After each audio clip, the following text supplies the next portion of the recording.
I want to welcome everybody. I'm incredibly flattered and blessed that these six gentlemen agreed to join us tonight for what I was going to call a smorgasbord of spirituality. What I wanted to do is give everybody a taste of the various teachings that I've been very lucky to be connected with at one point or another. Everyone here has a lot to say, so I'm going to try and ask all the participants to limit their remarks, maybe 3 or 4 minutes at a time, and I'll try and keep the discussion going, but I'm going to try and stay out of it as much as possible. I want to start tonight by saying that we chose tonight sort of fortuitously, and I know my friend Michael Jeffries would say, well, if we chose tonight, this must be the right night. But I wanted to start with Dr. Michael Lennox, if you don't mind. No. And sure. tell us what the stars have to say tonight. Oh, okay. And how that relates to any dreams you might have been interpreting lately. I'm also an astrologer, which is why he's asking. So yeah, I'm Dr. Michael Lennox. Golly, so the best news I can talk about astrologically would be that we're in a week of two rather significant astrological transits called Fingers of God. Fingers of God are like two long triangles. It's like if I'm one end of the finger of God and I've got one angle this way, 150 degrees for me, and another one 150 degrees, and these two planets are 60 degrees. 60 degrees is productivity, working really well together. And then the angle of 150 is a fork in the road change, a change in your path and your destiny. And the two planets that are sort of active in this productive area right now are Venus and Mercury. So your mind and your heart got you here. Not only tonight, but this week, wherever you are in your journey, your mind and your heart are working really well together, which they don't do that often. But they're doing it now at 60 degrees, and they're yanking you from the perspective of Uranus. Uranus is the frequency of change through sudden bursts of enlightenment.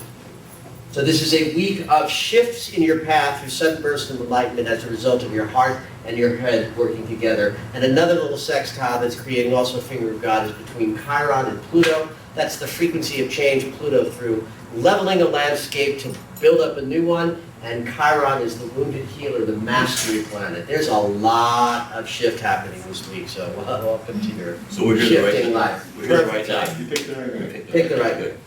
So, Reverend John McLean, I know that your Center for Spiritual Living is based on the work of Ernest Holmes. Yes. And what I wanted to ask you was, because our original topic was be your own guru. Mm-hmm. And I did some looking up and some research, and apparently Dr. Holmes really embraced the notion that we are our own spiritual authority. Yes. And I also noticed, we have a kindred thing, I know that you sometimes refer to our inner operating system. Mm-hmm. Can you talk a little bit about your approach to awakening in terms of being your own spiritual authority and one's operating system? Sure. Hello. Hello. I sweat heavily, so feel free to sweat if you need to do that.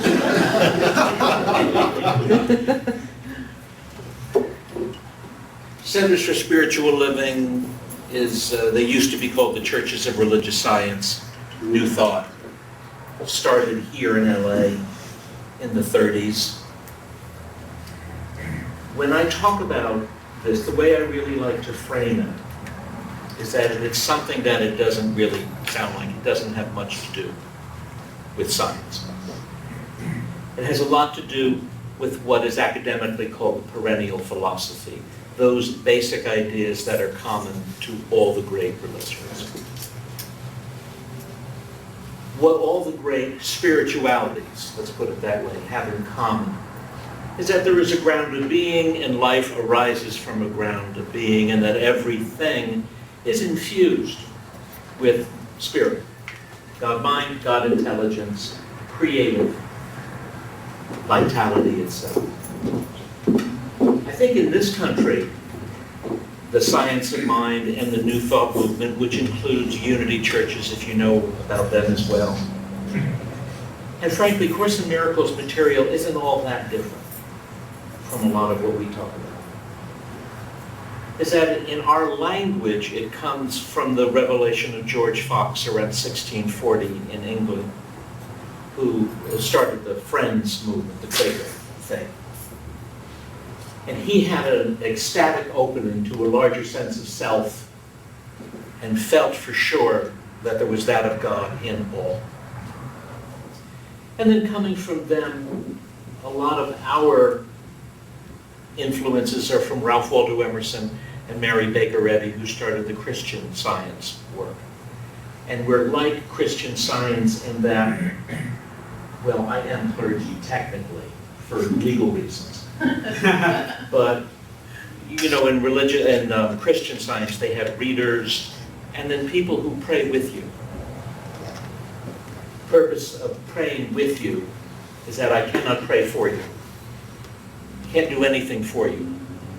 I can't pray for you any more than I could go on vacation for you.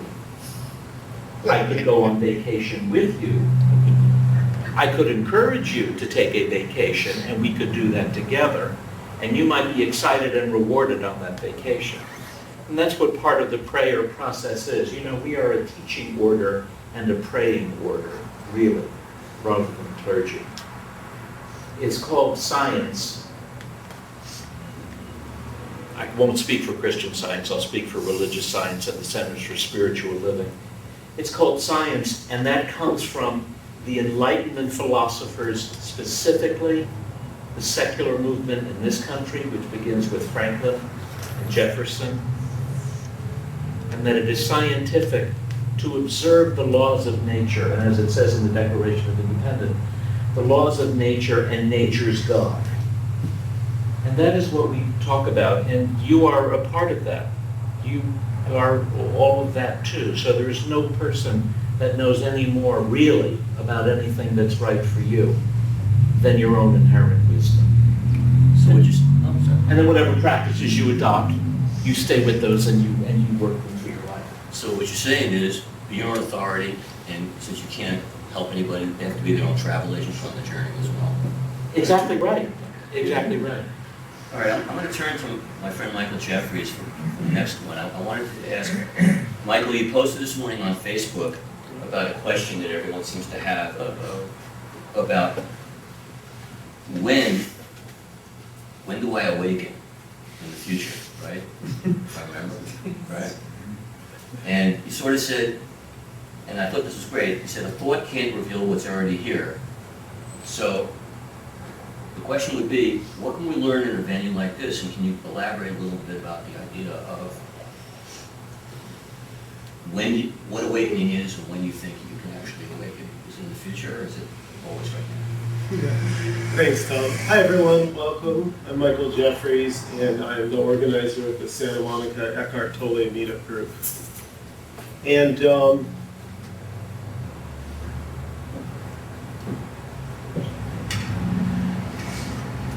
the now moment is all that is. There's only now.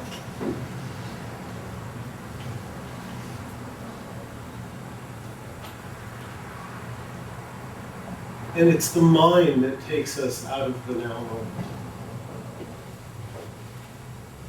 The mind lives in past or future. And so awakening is simply seeing what is already the case. Nobody awakens. Nobody has ever awakened. The illusion is that, oh, this person awakened. If I find out what they did, perhaps, if I'm lucky and the stars are aligned, Michael, that I too can awaken. That's just mind taking you off on some fantasy.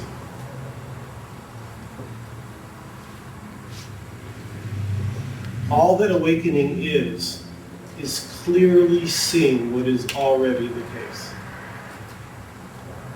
You are already fully present here now.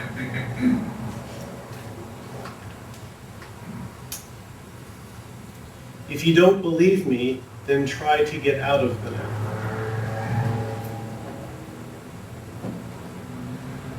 It's kind of a fun exercise.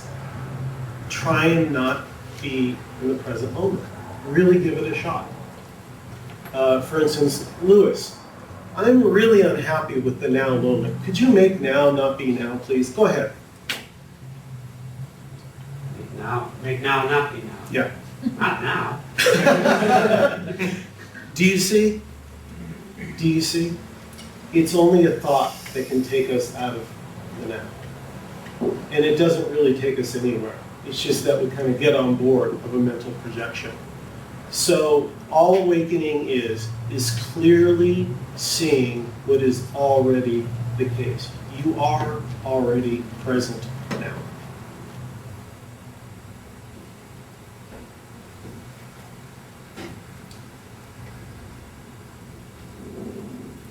What happens, I notice at my meetup, is that when we go into meditation, often people say they want peace, but they're actually filled with a lot of anxiety and have a hard time actually sitting in silence.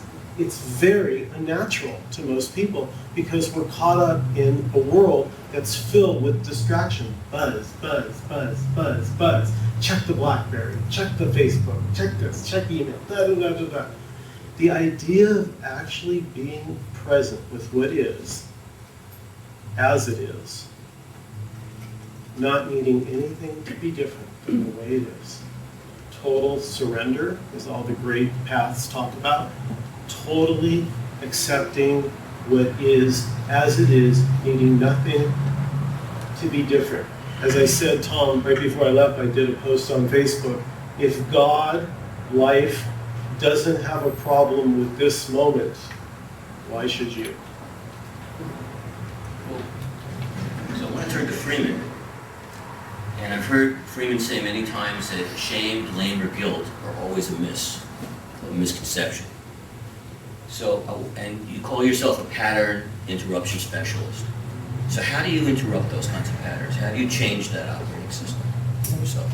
So, a couple things. One is that most people, before they get to the idea of a pattern, they report having a problem.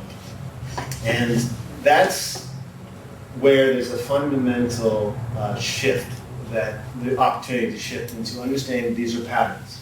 So a little background on me, because that'll help. I wrote a book called Weight Release, A Liberating Journey, and it has to do with my own ups and downs, over 100-pound swing in my adult life, my low weights and my high weight. And there was this constant battle with patterns around eating and around food. And for me, they were problems. And in that context, I was resisting owning what was being expressed in my behavior. So the patterns aren't just patterns of behavior, they're patterns of thinking. There's emotional patterning, which is like scripts, where we have a particular story, if you will, that we need people to play roles so we can continue to tell it. And we fall into these patterns in very cyclical ways. It's very easy to get hooked into a pattern, and then we're off. And so the idea of interrupting the pattern and having tools, but the primary tool, and that's what I want to get to, is it starts with a sense of vision, a sense of what it is that we're here for. And that is something that we both discover and are discovered by. It's interesting, I noticed the book Frequency, and Michael and I are speaking about this, and I actually posted about this morning on Facebook as well. There's this almost a sense. There's this sense of something that's uniquely ours. And the truth is, it's been around since our birth, maybe even before then, where there's something in particular that is almost like a destiny that's ours. And it's hovered around us, and there's all these little hints to it. But we haven't been on board with it. We've been on board with the patterning. We've learned adaptive patterning, ways to survive, ways to cope, ways to be liked. And that's what we identify. That's how we define ourselves. You know, who I am, what I do. But there's this thread, this kind of core thread. This is the spiritual principle, kind of a soul's longing, something for us. That when we can tap into it, and we can actually begin to focus our lives, so that's what it's all about. I call it the imperative. And it's a sense of vision, something that's drawing us towards it. We don't have to know what it is precisely. We just have hints and clues. That becomes a way that we interrupt the patterns. It's for the sake of that we develop practices that are healthy and helpful. It's for the sake of that we develop and define standards, what we will and won't do. It redefines our life to have a sense of what we're called towards. What is it that I have to do and be? And once I have a sense of that, there's an imperative. It's an imperative for me to step into that thing that I need to become in some very real way, right? That changes the game. Then there's a level of authenticity, there's a level of acceptance. It changes why we do what we do. And patterns become much easier to interrupt and shift because we have something we're going for that's bigger. Well, the other Eckhart Tolle group that I've been privileged to attend besides Michael Jeffries is run by Robert Burnham out in Pasadena. And I must say, one of the things I really loved about attending that group was that Robert really makes a specific point of making sure everyone participates in the session.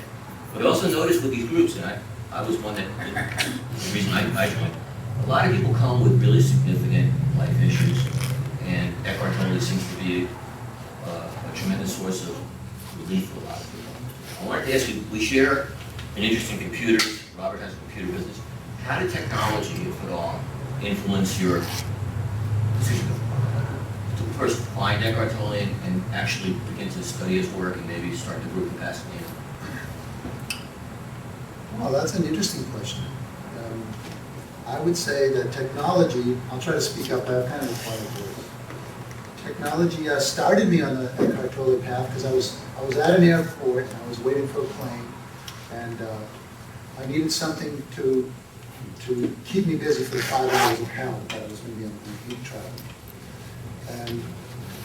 And so I was at the airport. The only thing that I could download that was actually of halfway interest in was this Eckhart Tolle spirituality, blah, blah, blah, something like that. So I figured, okay, I could listen to that. Hopefully it's 5 hours in length, so going across country. And that would keep me occupied. So I did. I listened to it. And when I listened to it, it wasn't like, oh, wow, this guy's got it all, you know. But it stuck with me. And the one thing that I remember from reading it, from listening to it, was that all the ideas as he laid them out are kind of dealt with the thoughts that I've been having since I was a little kid about what it means to be alive. What am I doing in this body? What does it mean to be conscious, to have a life? Why did I get born to begin with? You know, what am I doing? What am I doing here? So it resonated with me a great deal. And over the past few years, it's come back, and I've been revisiting Eckhart. And I started that group because a friend of mine really knows Facebook and found this meetup site, and we did it. So we said, okay, let's start the group because I think it'll be great. We did it, and zip boom bang, we have our group going on. But over the last couple of years, I've been going through a great deal of difficulty, especially with my house. I had to do a bankruptcy. I had this tenant from hell, and I ended up, going through all this stuff. But all through it, I had these principles, these ideas of letting go, acceptance, what it really means to accept, and it helped me a great deal. It really did. And in our groups, Tom, the reason I want everyone to participate is because it's easy for, some of us are more glib, right? We like to talk, and some of us forget time and just go on, which is probably where I'm going now. But if everyone participates, it's not only fair, but it really helps the group to be more unified, to be aware and conscious of each other. That, I'm talking, right? But everyone else, I want to know what you got to say as well. So it's like it's an equivalence thing. So. Well, I also think that in these groups, what's really valuable is that everyone gets a chance to be heard. And we haven't heard from Jim yet. I think that we've heard some stories, people's stories tonight in a way, but Jim wrote a wonderful book, which I really recommend, called End Your Story, Begin Your Life. And, why don't you plug it? And I wanted to ask you, Jim, if you could just, because it's about a personal experience of awakening, and discovering that voice in your head and what to do about it in a way, and developing a practice, if I'm not mistaken. Yeah. Maybe you could speak to that a little bit and talk about the practice that you've developed Right. and write about. Okay. Greetings, everybody. Greetings.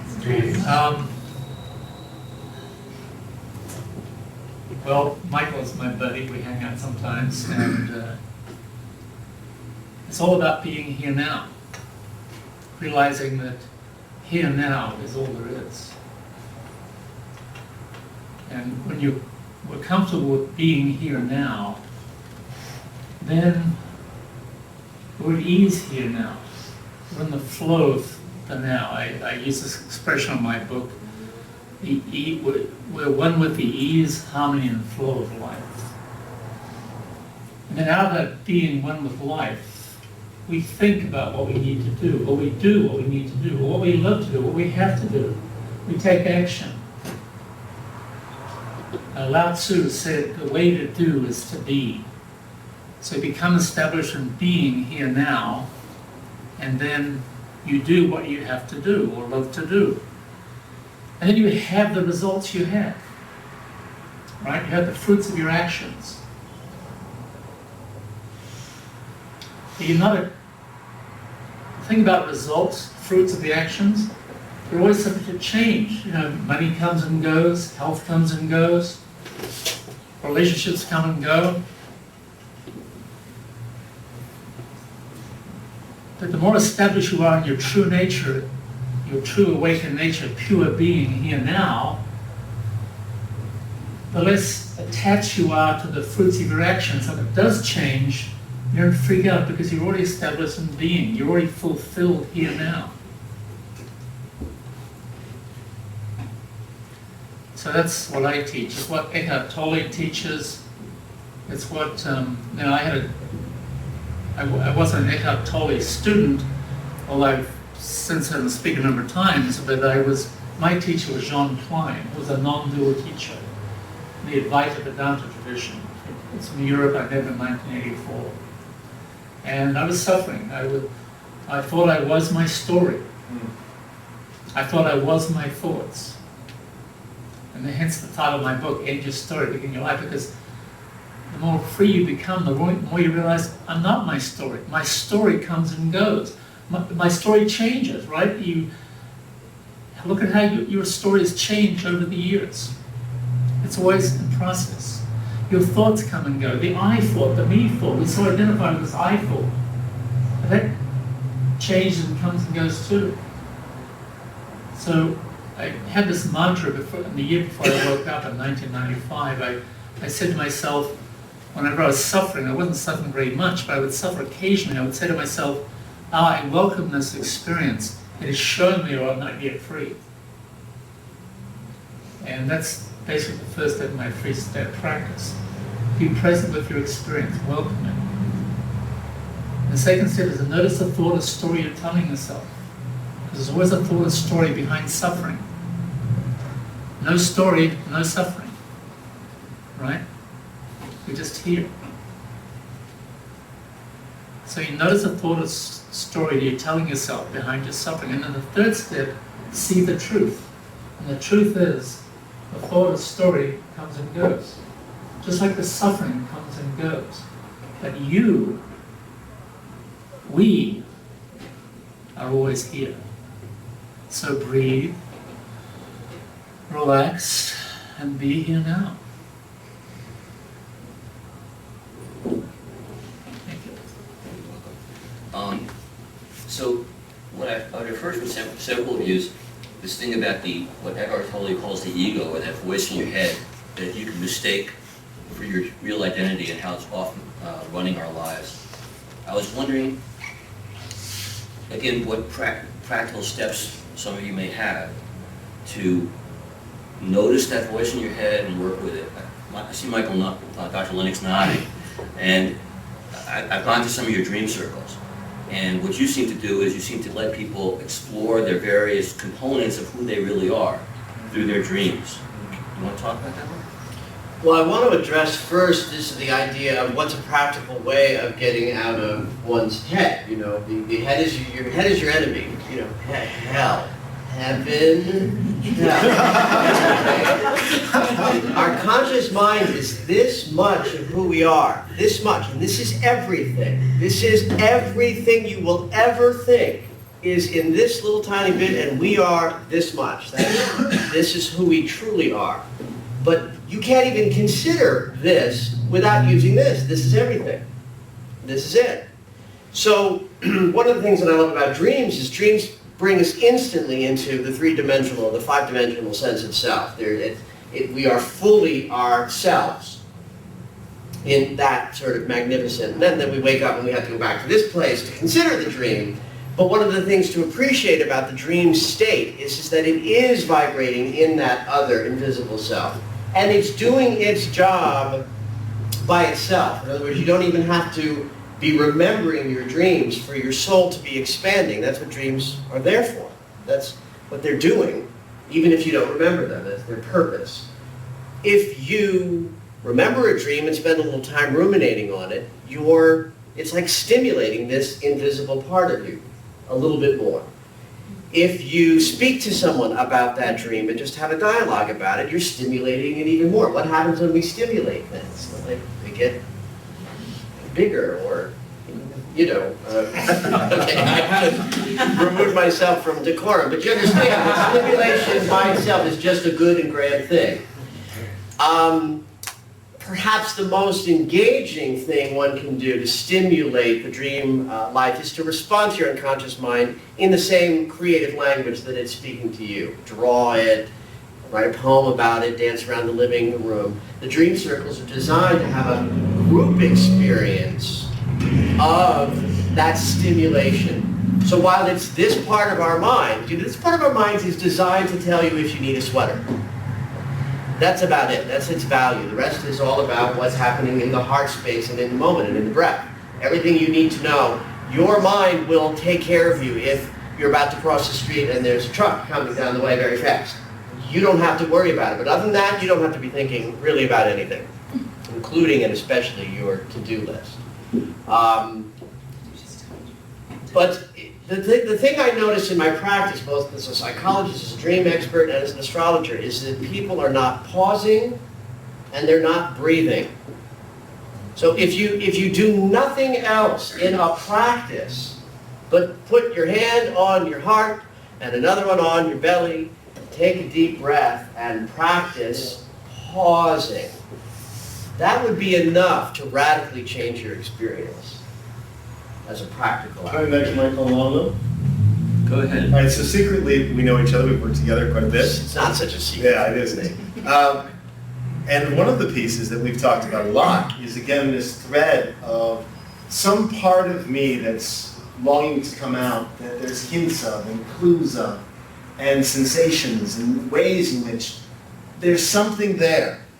And in the dream state, the intimacy and the connecting with my dreams, Michael supports having a dream dictionary and really having a relationship with this experience and the liminal state, that state between, and a book, the state between waking and what we're calling the sleeping dream, though at some point there's a lucidity in the wakened state too, where we're aware of these threads within our own experience, but also threads of possibility. And just a little quick note on the storylines too, is that these stories that are habitual, these pattern stories, these storylines we run down without even thinking, like, whoa, I'm off, I'm into the story. To be able to, what I call dimensionalize, and have a story start to run and interrupt it and watch it as a story and start to add stories to it. So we have more than one story as a thread of possibility going on at the same time. That's an ability to step back and allow for a bigger sense of our experience, and then our experience reflected back in subconscious ways and in the collective. It's funny that this has worked out this way, because I'll recognize it, because we've got basically the Eckhart Tolle and the non-dual folks on it. So it's like the Democrats and the Republicans. But I wanted to ask, before I get to somebody over here, I wanted to give John Payne a chance to talk, because I remember taking your Jung class, and one thing I took away from the Jung class was this wonderful image you put up about the iceberg. and the conscious mind on the tip and the unconscious mind on the bottom. And I think that speaks to kind of what this dream interpretation and how to become conscious of what your true self really is. Yeah. Decades ago, before the Google was invented, somebody gave me a poster on paper of an iceberg that everybody now knows, and it's called Hidden Depths. You've all seen this, right? At this point, where there's a little bit of an iceberg above, and then you can see, it's like a wide shot of an iceberg, the whole iceberg. They call that the tip. The tip of the Tip of the iceberg, and then everything down Below there. the waterline. Below the waterline. And I keep that poster for the last 12 years with me. It's always in my classroom. Because the teeny, like, the top 2 snowflakes on the top of the iceberg is what we think everything is. And then there's other garden variety, conscious awareness. But most of the action and the content of our consciousness largely resides below our everyday awareness. And for me, in the work that we do, unearthing the content of what's below the waterline is so important, because that continues to dictate the ongoing story endlessly. Even though characters come and go and they change at the surface level, there's an urtext that goes on. I mean, do we know people, if it's not ourselves, that have been telling the same story forever? It's always the same issue. And unless we understand what's going on and what we have frozen down below there and find a way to liberate that, we're going to stay stuck in the story. And interrupt it the way Pat Friedman was talking. However we can. I know the Eckhart Tolle folks are chomping a bit over here. So- Robert, go ahead.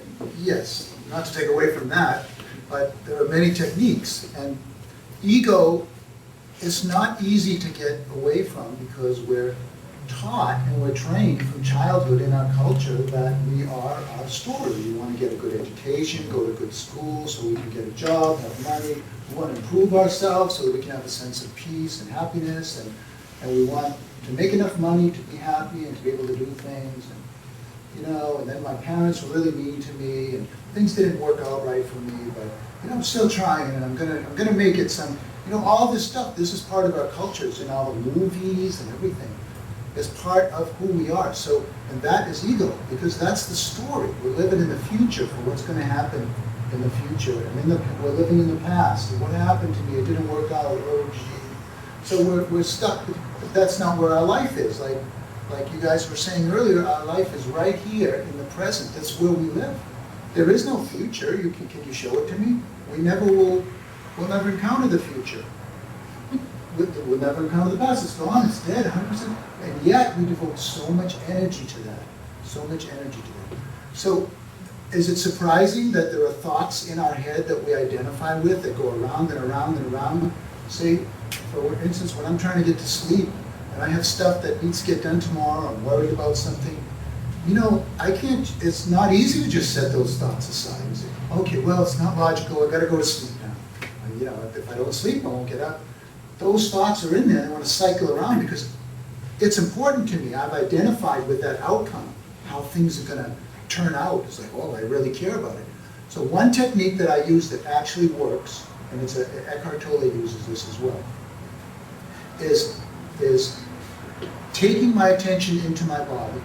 So, and we do this a lot in our Pasadena Eckhart group for meditation. So you can turn your attention to your feet right now, and you can feel how that feels. You can move that attention up. I won't do the whole thing, take too much time. But you can move that attention up through your body, and then just try to kind of be aware of your body. There's no thinking, it's not complex. Every time, I swear to God, every time I've done that, at least 4 or 5 times when I've had trouble sleeping, I've gone to sleep. It's the way, even when I'm driving, if I'm just getting, I find, oh, there's a daydream. I'll turn my attention so I can feel my hands on the steering wheel. Just be present for a little while. It's like, okay. And then I'm back again. So it's a little thing like turning your attention to your body. That is one way I've found to get rid of ego. I suspect, Michael, you've got some ideas along these lines, right? Yeah. Yeah, Eckhart says the mind is a wonderful servant, but a terrible master. And so most of us, it's innocently, as children, it was sort of programmed into us. The mind became the dominant, right? If you get the answers right in school, if you memorize the right answers, call on me, I have the answer. And from an early age, we were rewarded if we had the right answer. And if we had the wrong answer, we felt bad. We got it wrong. And so I say innocently, because that's not your true nature. As Jim says, that's the story.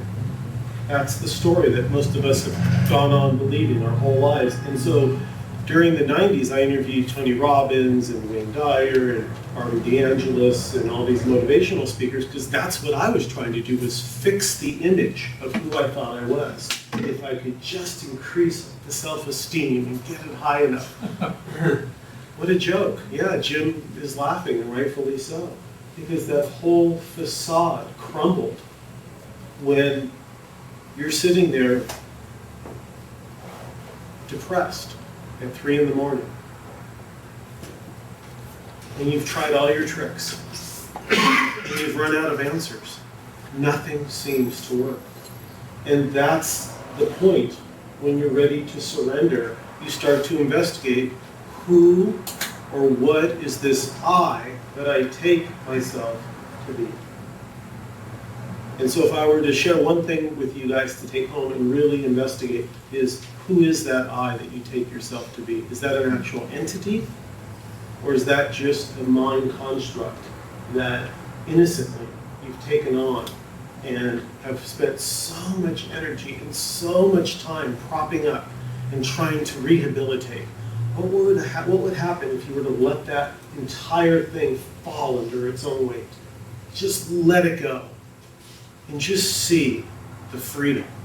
Feel the peace that's naturally been there the whole time, but was covered up by this illusory character that we take ourselves to be. Jim? Around age 2, it's already begin to form the sense of I am me. Oh, I'm me. Right? Anybody who has children knows about the terrible twos. When the separate sense of self begins to develop. And my son is now 27, but many people know what he's like when he's 2. Actually, I don't at all. But until we're about 2, we're just little beings, just very present, very much in this moment. But about round 2, this sense of I or me develops. And that's what the ego is. The ego is the I thought or me thought. I define it that way. And so we begin to build up this whole thing about me, myself, and my story. This is who I am. I'm Jim Dreaver, and I'm a farmer, or army officer, or I've been all those things. Chiropractor. But I was searching for freedom, and I discovered freedom. That it wasn't this me. I had a me thought, I had an I thought. We always have an ego. So long as you use the word I or me, you're using your ego thought, the I thought. But the freedom lies in seeing that you're not your thoughts. Because thoughts come and go. You are the pure, spacious consciousness, the aware being that is here right now. That's the essence of self-realization. Oh, I'm this right now. When you see that, you see you have a story, which needs to be honored. You have an I, you have a me. You're none of them. You're always this conscious, aware being that's present right now.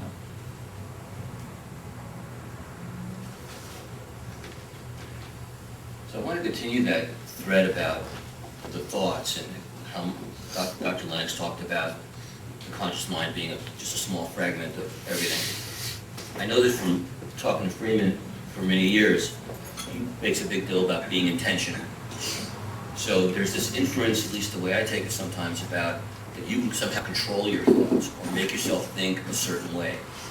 And I'm particularly wanted to just address this phenomenon that's gone on about the law of attraction and The Secret. Somehow, if you just think about a Ferrari, you're going to get a Ferrari. And if that's an and I want to, obviously, I'll start with you, Freeman, but I want to hear from everybody. Is that, I sense everybody laughs, it's an oversimplification. What is your feeling or your theory about intentionality? Yep. And how, and then I'll ask the others. I mean, I can't control my thoughts. Robert was saying before, you have these thoughts before you go to bed. You can't control them. So how do you become intentional? What does it really entail? Okay, so there's a couple pieces of intention. Underlying attention is a self-awareness that allows us to focus our energy on something. What's motivating me to want the Ferrari? What's really behind the focus on the Ferrari? And there's two parts. One part is what I call left-hand side of the page, which is the shadow aspect. It's the fragments. On the right-hand side of the page is the part of me that has more to do with what might be considered the positive aspects of my experience. So on the right-hand side, let's say Ferrari would be fun, it's fast, it's well-made, whatever, or not so well-made, but that's the idea, right? On the left-hand side are things like if I had a Ferrari, I'd be validated and vindicated, and I'd be enough. And so, for me, this may seem off topic, but it's not. The word integrity means integrated. I can hold all aspects of me. Compassion is the key to this. That I allow for the parts of me that still, the fragments, that still want to be validated and vindicated. And I allow for the part of me that wants to play, that wants this thing. And I can hold both. Then I can begin to direct my choices in a way that's meaningful. And that's when intention becomes very powerful. Intention is an element of vision. Vision is very important. So there's two paradigms. The old paradigm is my present is a result of the past. And this is a tape loop, it's kind of a closed loop, where everything's playing out in a story, in a pattern. Then there's this idea of something that's calling me, some sense of what I want to generate and create in my life. Not futurizing, but having a sense of possibility that I hold as sacred.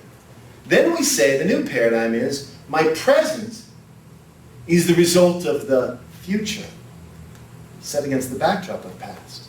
Now the past is recontextualized. Say that again, please. My present is a result of my image for the future, my sense of possible, set against the backdrop of the past. With the imperative in play, I have this thing I have to do and be, because there's something in me that's got to come out. Now it recontextualizes. Now I can hold the fragments in a more generous way, and I can heal them in the context of where I'm going. So I'm not looping back and over-identifying with my wounds. I'm going there. In the context of there, I got to clean some stuff up. Right? That changes the game. Now, vision, when it's generous and generative, when we have something and it's a give, not a get, people get on board with that. Now intention is when it's generous and generative, and there's a greater good sense. Now it starts to really manifest something. But it's not the thing, it's the qualities. When the qualities are clean, when we're not conflicted about them, when we're in coherence, the energetic state, and we know what we're going for, and it's generous, people hop on board. People want to help. Now the game starts to change. Maybe a Ferrari deal. And maybe 10 Ferraris, who cares? It's never about the Ferrari anyhow. Yeah. It was about the fragments of me. And I'll find far more constructive ways than Ferraris to clean up the part of me that wants to be validated and vindicated. And I might just express the part of me that wants to play with a Ferrari or something else. The beauty of the intention work is you don't have to wait for a Ferrari. If you understand the quality, you start having it now. You start generating the quality as a natural expression of this thread of you that wants to come out anyhow. Game change. Total game change. That's how intention really works. Not, I'm going to make a board and all these things. Then we're tracking back to the reservation. Then we're back to the story that someone else's hand-me-down story of who I think I ought to be and who they're telling me to be and who the TV tells me to be.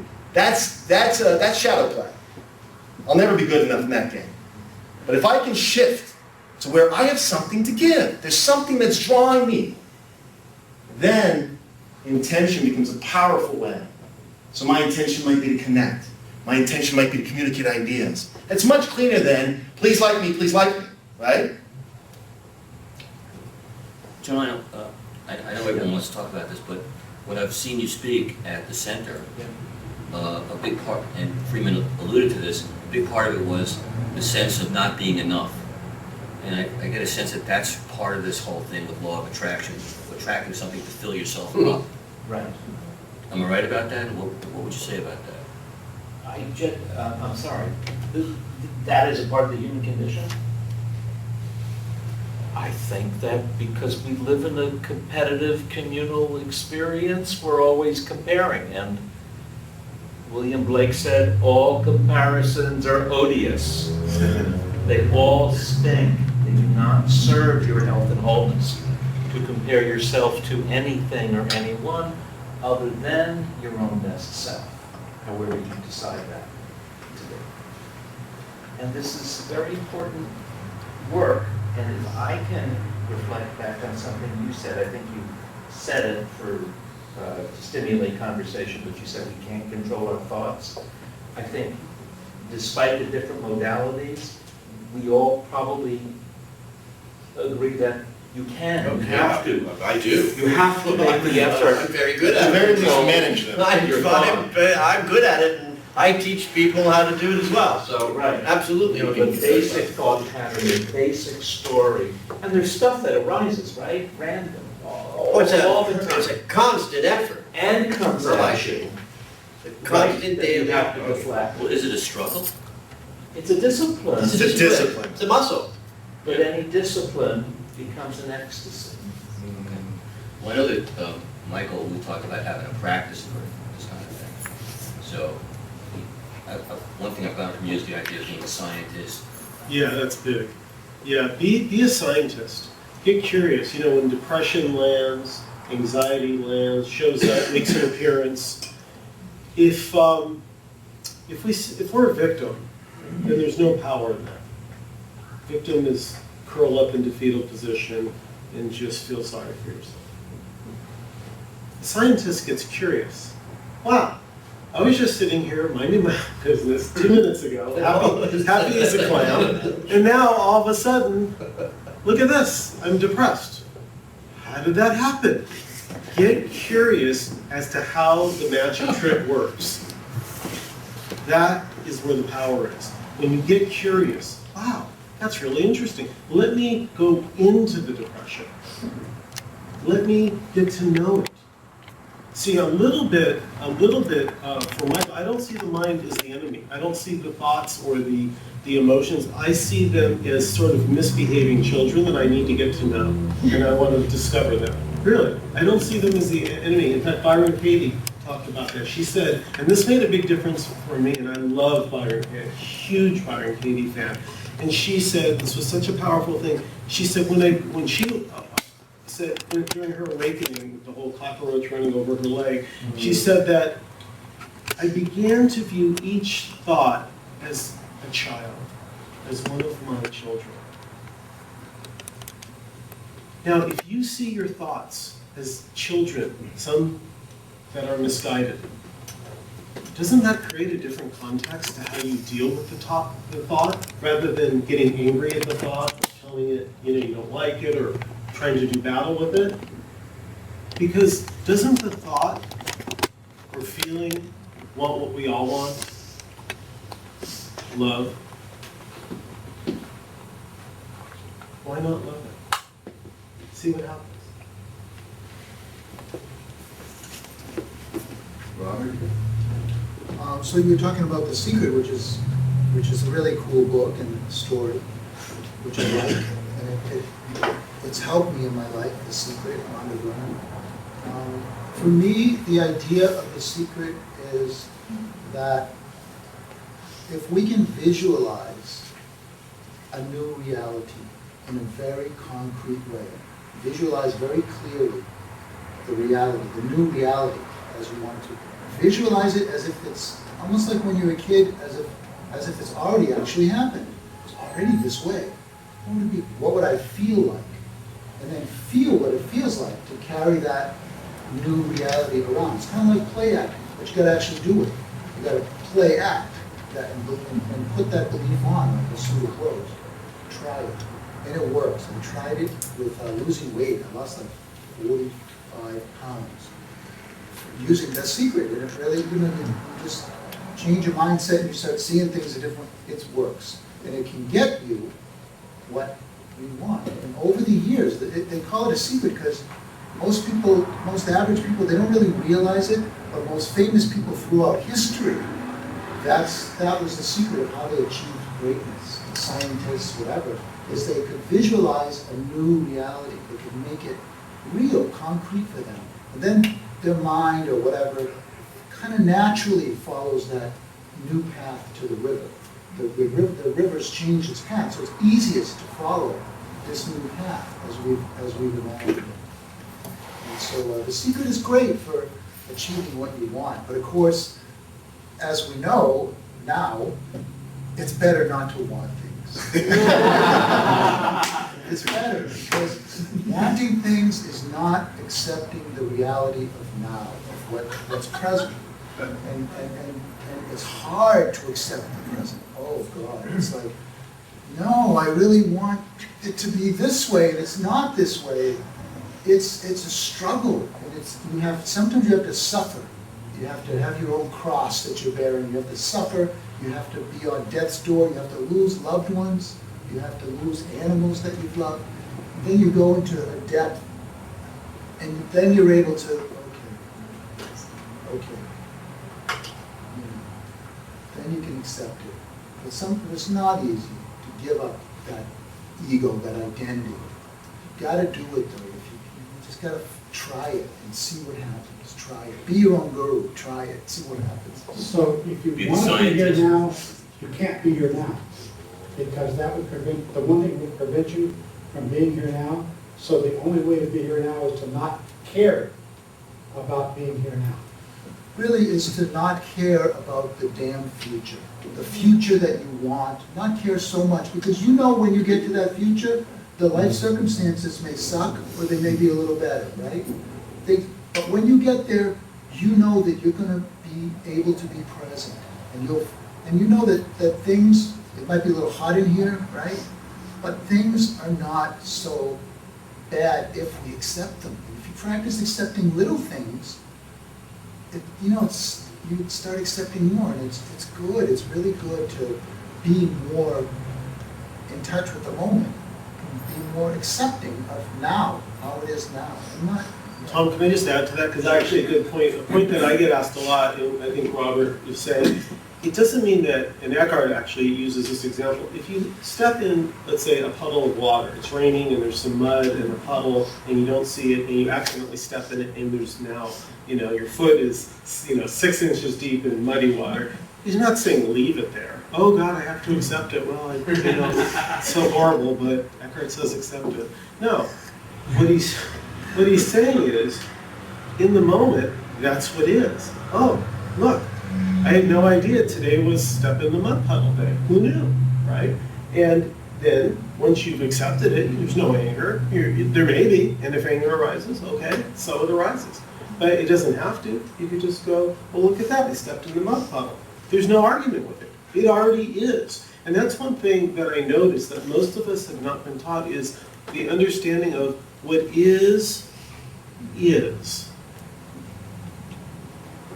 you see? What is. And that's what acceptance is first. You first acknowledge, oh, this is what is. Wishing it not to be the way it is causes suffering. Doesn't mean you can't take action. That's all I want to say is you just acknowledge it, this is what is, and then you go clean up, wipe your pants, or change them. I saw a wonderful graphic on Facebook where it was, the sign was, I want happiness. And it said if you first take the I out, then take the want out. Nice, Nice. nice, Tom. And I don't know, my sense is that you substitute the word being for happiness, or it's really not a word that not something you can name with language, which really brings me to another point, which is, how do you talk about the unfathomable or the unnameable? Because we're sort of talking around that a little bit. I want to read something really quickly and then I'll turn it over. This is by a scientist, actually, David Bohm, who's a physicist who actually worked with Krishnamurti. And it's in this book that's been mentioned called Frequency. It says, We are all limited by a fabric of unseen connections.